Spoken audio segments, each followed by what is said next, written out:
داز مور استاسو د پښتانه پر نامه باندې چې وزیر اعظم صاحب ناسته و د تدا خبره کو په خپل تندې باندې دا تور ټپ میله کوه افغان دشمني مه کوه د ځانه شاه شجاع مه جوړوه دا افغانان به تا نه پرېږدي سر خلاص کا سر خلاص کا پزان کی تو کا پزان کی وګوره چې په کومه لاره روان یم د یو پنجابي په خوله باندې د پنجابي جرنل په خوله باندې د نواز شریف په خوله باندې د شهباز شریف په خوله باندې زه په کومه خوا روان یم او مولوي صاحب او جمعیت علما اسلام دې ته موږ وایو چې د افغانانو سره ودرېږه نن که د فلسطین سره ناروا روانه ده د افغانانو سره هم روانه ده نو موږ دوی ته خواست کوو چې تاسو د فلسطین په حق کې جلسې وکړې نو راسه یوه جلسه موږ خواهش دا دی موږ تا ته دا وایو چې راسه یوه جلسه دا پارټیانې تا ته وایي چې راسه په ګډې وکړو د دې ریاست د دې ناروا پښتون افغان دشمن پالیسي په خلاف راسه موږ دا یو احتجاجي مظاهره وکړو یو تحریک وچلو عزیزانو موږ او تاسو څوک یو افغانان یو افغانان یو موږ او تاسو څوک یو موږ او تاسو څوک یو موږ او تاسو څوک یو تاریخي باچا خان چوک باندې پدې احتجاجي جلسیام کې ناس د عوامي نیشنل پارټي صوبایي صدر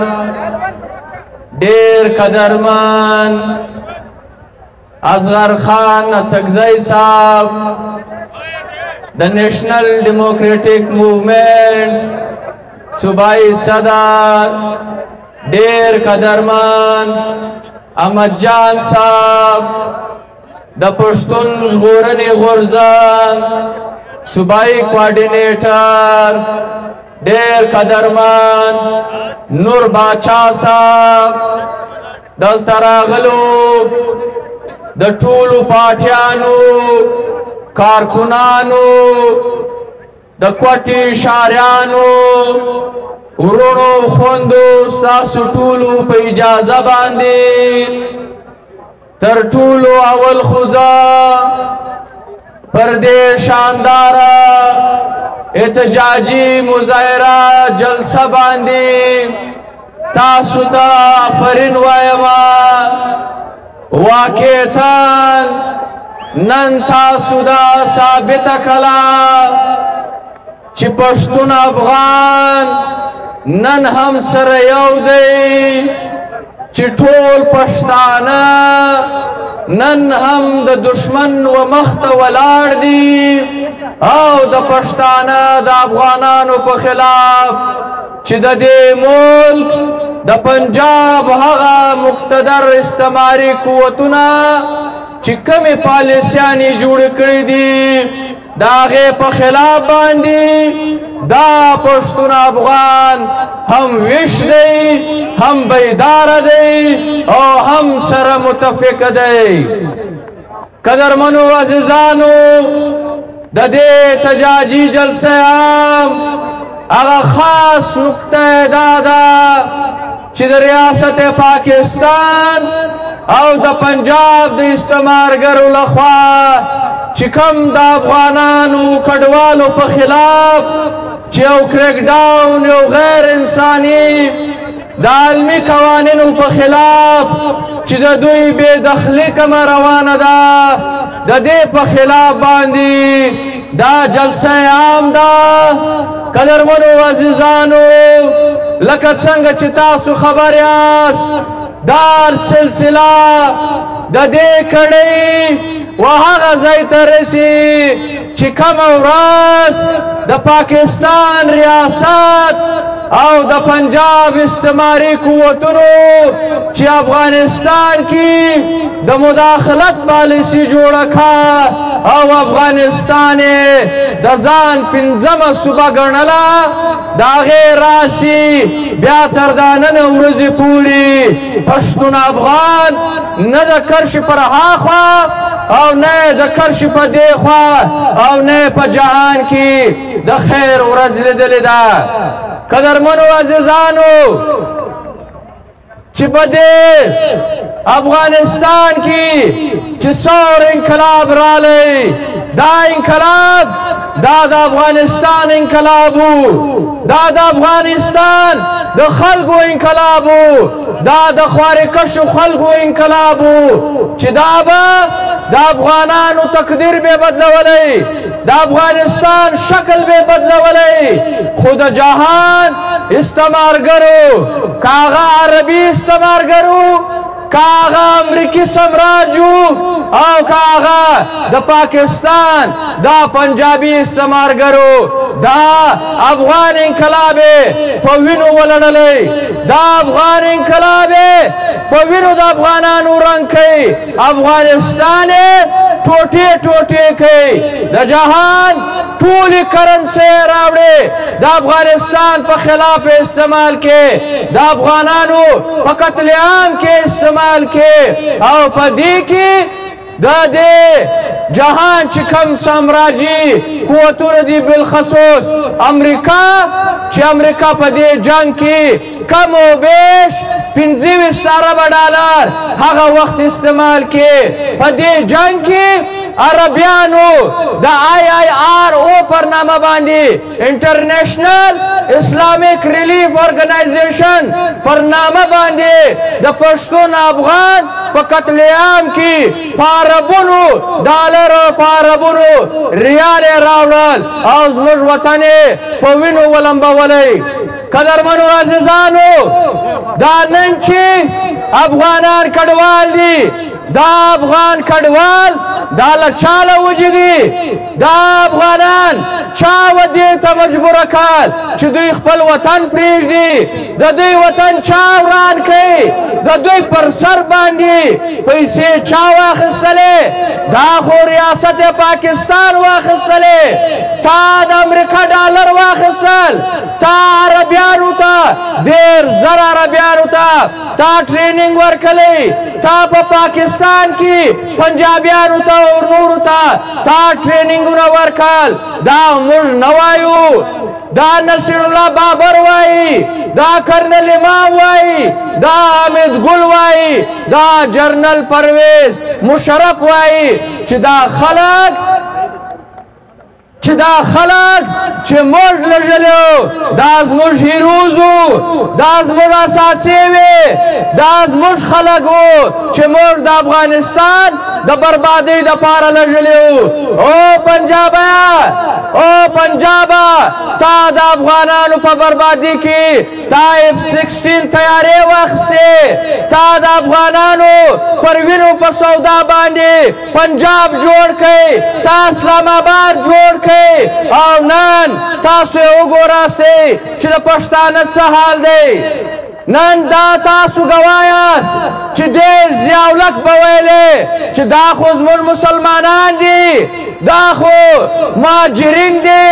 تا ده به ویلې چې موږ انصار یو، ښځې ورطلاق کوي که دوې ښځې له راسئ، کورونه ورکاسئ، ځمکې ورکوئ، جایدادونه ورکوئ، دا خو تا راویستل، دا خو تا بې کوره کړل او نن لګیا یې بیا یې لږې دا جهان پر تا دا تور لګوي. جهان تا ته وایي یونایټډ نیشن رپورټ دی، په دې رپورټ کې دا خبره کوي چې د افغان کډوال د پاکستان ریاست دا د بلیک میلینګ په تور استعمالوي. همیشه چې دوی د افغان کډوال د ایستلو خبره کړې ده، دوی هغه ټایم یې کوي چې دوی په افغانستان کې چې څوک ناست شي هغه بلیک میل کوي، د هغوی کار اخلي او هغوی پریشرایز کوي، د هغې دپاره پاکستان دا حربې هره واره استعمالوي. نن عزیزانو تاسې وګورئ د افغانستان د خلکو سره د افغانانو سره نن دلته کم چلن روان دی. دا خو د علمي قوانین مطابق دلته راغلی دی، دا خو د UNHCR د قوانینو مطابق دلته راغلی دی. قوانین پر تا دا لازمه کړې ده چې ته دوی نسې پسې اخیستلی، ته دوی په زوره نصب سي اخیستلی په جهان کې 11 کروړه کډوال اوسي د خپلو وطنو پردي وطنو ته تللي دي او په دې کې یوازې 4 لکه کډوال برته خپلو وطنو ته تللي دي نو چې 4 لکه تللي دي جهان نفس اخی ته دا اختیار نه لري ته دا علمي قوانین نسې ماتولی او بله خبره دا ده تا افغانانو ته دلته څه ورکړي دي تا افغانانو ته دلته صحت ورکړی وي تا نوکري ورکه تا جایدادونه ورکو تا سکیورټي ورکړه تا خو هېڅ نه دی ورکړي په علمي قوانینو کې دا دي چې ته به بنیادي انساني حقوق درته ورکوې ته به د ده سر و مال تحفظ کوې او ته به د ده هر قسم معاونت کوې دا د پاکستان ریاست په دې 45 کاله کې دا یو کار هم نه کیوه نن بیا لګیا دي بیا افغانان و دې ته مجبوره کوي چې دا پسې واخلي بهانې ورته جوړې چې دا په جرایم پیشه ناصر دي بهانې جوړې چې د پاکستان په معیشت باندې یو بوج دي دا خلک نو معززانو په دې ځان خبر کاستئ د امریکا دا خبره کوي چې زموږ په وطن کې په امریکا کې 15 لکه کډوال اوسي دې 15 لکه کډوال یوازې په 2019 کې په یو کال کې 90 ارب ډالره ګټه ده په امریکا و اکانومي ته ورسولې ده چې په هغه کې 25 ارب ډالر خالي ټیکسونه وو استرالیا وایي چې زما په وطن کې کم کډوال پراته دي دا د کال 1 لک ډالر پی کس زما و ملک ته دا ګټه رارسي داسې برطانیه وایي داسې د یورپ نور ممالک دا خبره کوي چې زموږ په وطن کې د دې کډوالو له لاسه ارزاني راغلې ده نوکریانې خلک پیدا کړي دي دلته چې خلک راغلي دي په هغه کې داسې خلک هم شته افغانان شته یو افغان چې په امریکا کې اوسي د ویبس په نامه باندې کمپنۍ وه هغه افغان بچي 111 میلیونه ډالره کمپنۍ په امریکا کې جوړه کړه بیا یې خرڅه کړه جهان یې مثالونه ورکوي نو عزیزه ته دا خبره څنګه کوې چې په افغانستان دا کډوال دا په پاکستان باندې بوج دی نن تاسو یې راواخئ عزیزانو چې دلته د افغان کډوالو له لاسه نن ارزاني ده نن چې تا ته دلته کم د کار خلک پیدا کړي که بزګر دی که نور خلک دي دا ټول افغانان دي دا په نیم قیمت باندې له تا سر کار کوي د دوی له لاسه نن ستا په وطن کې ارزاني ده ته هر شی وګوره دلته خلک که یو خواته دلته خلک 10 روپۍ ګټي په شي کې دا کډوال 1 روپۍ ګټي نن ستا وطن چې جوړ دی دا مزدوري چې چا کې کړې ده دا ستا وطن چې نن آباد دی دا د دې کډوالو پر محنت باندې نن آباد دی او دی تا ته وایي چې کډوال دا پر موږ باندې بوج دی عزیزانو پاکستان د پاکستان دا واکداران دا ټول خلک دا پښتون افغان که د افغانستان تعلق لري او که د کرش پر دې خوا تعلق لري دا موږ او تاسو ټولو ته د کډوال په نظر ګوري تاسو څه خیال دی چې دا کریک ډاون یوازې د افغانانو په خلاف دی د کډوالو په خلاف دی دا به ستا په خلاف هم وي ته به د کراچي هم بیا راوځې ته به د حیدرآباد هم بیا راوځې ته به د پنډۍ هم بیا راوځې تا باندې ملتان هم پرېږدي پر تا لاهور هم پرېږدي پر تا به دا ګرده ځای هم پرېږدي تاسو ټول ویناستئ ګواه یاستئ په کراچي کې هره ورځ افغانان تنګوي د کاروبار حق نه درکوي د روزګار حق نه درکوي د ژوند حق نه درکوي بنیادي شرعي حقوق چې دا د پاکستان آئین تا ته درکړی دی دا حق تا ته نه درکوي نن ته ورشه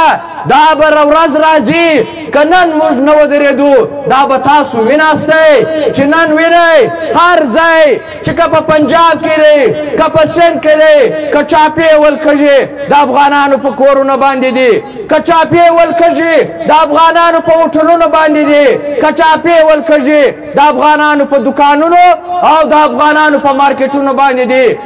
دا اول سټپ دی سیړی ده زینه اوله دا ده چې تا باندې به کاروبار بندوي بیا به پر تا کور خرڅوي بیا به پر تا دا جیلونه دا نیول ترټل ټکول به در سر کوي بیا به ته کراچي هم پرېږدې بیا به ته لاهور هم پرېږدې بیا به ته ملتان هم پرېږدې او بیا چې ته دلته رالې دلته به ستا حال نن دا وي عزیزه پنجاب پر مخ لاړې سند پر مخ باندې لاړې پنجاب ترقي وکړه میټرو وي دا روډونه موټروي وي اورنج لاین کمپنیانې فیکټریانې په هر طرز باندې اوس راځي دا اګریکلچر د زراعتو انقلاب په اربونو ډالر پر زراعتو باندې استعمالوي تا ته څه درکړل تا ته بدامني در پرېښوله تا ته دهشتګردي در پرېښوله پر تا یې ډیورنډ لاین بند کړی پر تا باندې چاپې وې پر تا ته دا لوکل چې زموږ موټران دي پر تا به دا بندې پر تا د ژوند هره لیاره بندوي او که وس به در خرڅ وې او عزیزه پښتونه افغانه که پر تا وس پرس وې دا پنجابی د پنجاب مقتدره طبقې تا ساه اخیستلو ته هم نه پرېږدي زموږ وطن دی د پنجاب پالیسیانو نن تر دې ځای راورسولی تاسو یې راواخلئ عزیزانو په تېر دې 25 کاله کې چې واره د 9/11 بعد زموږ په وطن کې دا ټول د جهان هغه عالمي دهشتګردان که عربو که چچنو که پلانکیو دا یې راویستل اډې یې ورکړې پیسې یې رکھے واک و اختیار ورکل او ورته ویلې چې د پښتون وطن دی که د مکې کې که ټارګټ کې لینک ہے که بتاخوری که تا آزادی دا کوي او د دې په نتیجه کې یواره سوات رنګ جنت وطن دا لوټ لوټ کوي دا واسوال بیا د اپریشن پر نامه باندې چې جهان پر ځخ کال چې دا ته څکه پاکستان خو د عالمي دهشتګردانو کور جوړ شوی دی فیکټری جوړ شوی دا څه روان دي بیا نام نیاد اپریشن وکي په دې نام نیاد اپریشنو کې په دې دهشتګردو باندې اپریشن نسوا په دې ترګرو باندې نسوا که وسو د سوات پر خلکو باندې وسو د سوات کورونه ونړول مارکیټونه ختم کړل د سوال خلک آی ډی پیز کل مجبور کړل چې دا خپل وطن پرېږدي او د هغه شی بیا رامخ کړه وزیرستان ته رالو نور پښتون وطن ته رالو په زراو خلک کم و بیش 2 لکه پښتون افغان دا په دې جنگ کې په دې دهشتګردي او په دې اپریشنونو کې په شهادت ورسېدل زموږ کورونه ړنګ شو زموږ مارکیټونه ختم شول تاسو دا وویناستئ دا ته پام وکړئ چې په جهان کې تر ټولو لوی مسافر کام دا پښتون افغان دی یوازې په دې پاکستان کې دننه د جنوبي پښتونخوا د شمالي پښتونخوا د شمالي پښتونخوا او بیا داسې د پاټال خلک دا 2.5-3 کروڑه خلک دا نن په کراچي کې آباد دي دا نن په سند په نورو ښارونو کې دي دا نن په پنجاب کې دي او د ژوند معیار یې دا دی چې دا بنیادي شهریه حقوق هم نن درته نه ورکول کېږي نو عزیزانو خبره دا ده چې موږ به د دې په خلاف باندې یو کږو موږ به د دې افغان کډوال چې کم ناروا سلوک ورسره روان دی موږ د دې په خلاف باندې یو کږو او عزیزانو دا زموږ ستاسو د پښتانه پر نامه باندې چې وزیر اعظم صاحب ناست دی ودته دا خبره کو په خپل تندې باندې دا تور ټپ مه یې لکوه افغان دښمني مه کوه د ځانه شاه شجاع مه جوړوه دا افغانان به تا نه پرېږدي سر خلاص کا سر خلاص کا پزان کی تو کا پزان کی وګوره چې په کومه لاره روان یم د یو پنجابي په خوله باندې د پنجابي جرنل په خوله باندې د نواز شریف په خوله باندې د شهباز شریف په خوله باندې زه په کومه خوا روان یم شهباز شریف وایي که په کشمیر کې هندوستان مداخلت نه کوي بیا به موږ په افغانستان کې د افغانانو سره پلانکی کار کوو نو ستا زور دا دی نو ته زور په افغانانو باندې چلې نو ته د افغان دشمني څه لکې که ټینګ یې که نر یې واګا بارډر بند کا کرتارپور بند کا دا نور بارډران چې دي دا بند کا دا نشي کېدلی دا سوال نه پیدا کېږي چې دوی به وایي چې سکھ پنجابی زما ورور دی رنجیت سنګ دا زما هیرو دی او زه به دا خبره نه کوم چې مسلمان پښتون چې په خاوره باندې له ما سره ګډ دی پر تاریخ له ما سره ګډ دی چې زه افغان یم زما تاریخ افغانستان دی زما مرکزه افغانستان ده زه به دا اختیار نه لرم او پنجاب به لري او داغه چې به ماسکو لري واشنگټن به لري سعودي عربیان به لري او پښتانه به نه لري دا ارمان په والله که ستا وختلی چهار اسمان رانړی عزیزانو موږ او تاسو څوک یو افغانان یو موږ او تاسو څوک یو موږ او تاسو څوک یو موږ او تاسو څوک یو او عزیزانو داغه چې په فلسطین کې در اسرائیل لخوا چې کم جاریت روان دی د فلسطینیانو چې کم نسل کشي روانه ده د فلسطینیانو پر خاوره باندې چې د اسرائیل لخوا کمه قبضه روانه ده دا غیر عیني ده د دې موږ غندنه کوو پکار دی چې د مظلوم فلسطینی ملګرتیا دا ټول جهان وکړي او اسرائیل ته دا خبره وشي اسرائیل دې ځای ته راولي چې دی به په فلسطین کې حملې نه کوي دی به د فلسطین خاوره نه نیسي دی به د فلسطینیانو نسل کشي نه کوي او عزیزانو یوه خبره دا کوو چې ټیک سو فلسطینیانو سره ظلم روان دی د فلسطینیانو خاوره نیول غواړي دا ظلم د افغانانو سره موسو داسې د افغانان تر دا دماکو ویستل ترارو ویستل چې 40 لکه پښتون افغان دا یې په شهادت ورسولی دا یې یا ګوډ کل یا یې شل کل نو موږ خواست کو دا خلکو زه چې صحیح سو د فلسطین په حق کې وګایږه او مولوي صاحب او جمعیت علماء اسلام دې ته موږ وایو چې د افغانانو سره ودرېږه نن که د فلسطین سره ناروا روانه ده د افغانانو سره هم روانه ده دا د یونایټډ نیشن رپورټ دی هغه وایي که دا افغانان په زوره ویستل سو د افغانستان ته لاړو دا به ډېر لوی بوران جوړ سي دا په لکونو انسانان دا به یا خودکشاني وکړي دا به یا د پردي مزدوران سي دا به لیوني سي دا به له لوږې مړه سي نو دا به په دې خطه کې یو ډېر لوی بحران جوړ سي په لکونه خلک به په دې کې مړه سي نو موږ دوی ته خواست کوو چې تاسو د فلسطین په حق کې جلسې وکړي نو راسه یوه جلسه موږ خواهش دا دی موږ تا ته دا وایو چې راسه یوه جلسه دا پارټیانې تا ته وایي چې راسه په ګډې وکړو د دې ریاست د دې ناروا پښتون افغان دشمن پالیسي په خلاف راسه موږ دا یو احتجاجي مظاهره وکړو یو تحریک وچلو نو عزیزانو تاسو ډېر لوی همت وکړئ تاسو نن دشمن ته دا ورښکاره کړه چې پښتون افغان دا نن هم پر افغانیت ولاړ دی دا پښتون افغان نن هم ویښ دی بیداره دی سره متفق دی اتفاق نور څه ته وایي اتفاق دا سټیج دی اتفاق دا تاسو ناست خلک یاستئ اتفاق د چمن پر لت دی چې نن ناست دی موږ د هر مطالبې د دوی موږ حمایت کوو او چې دوی کومه فیصله وکړه دا سیاسي پارټیانې دا تحریک چې ناست دی دا یې ملګرتیا کوي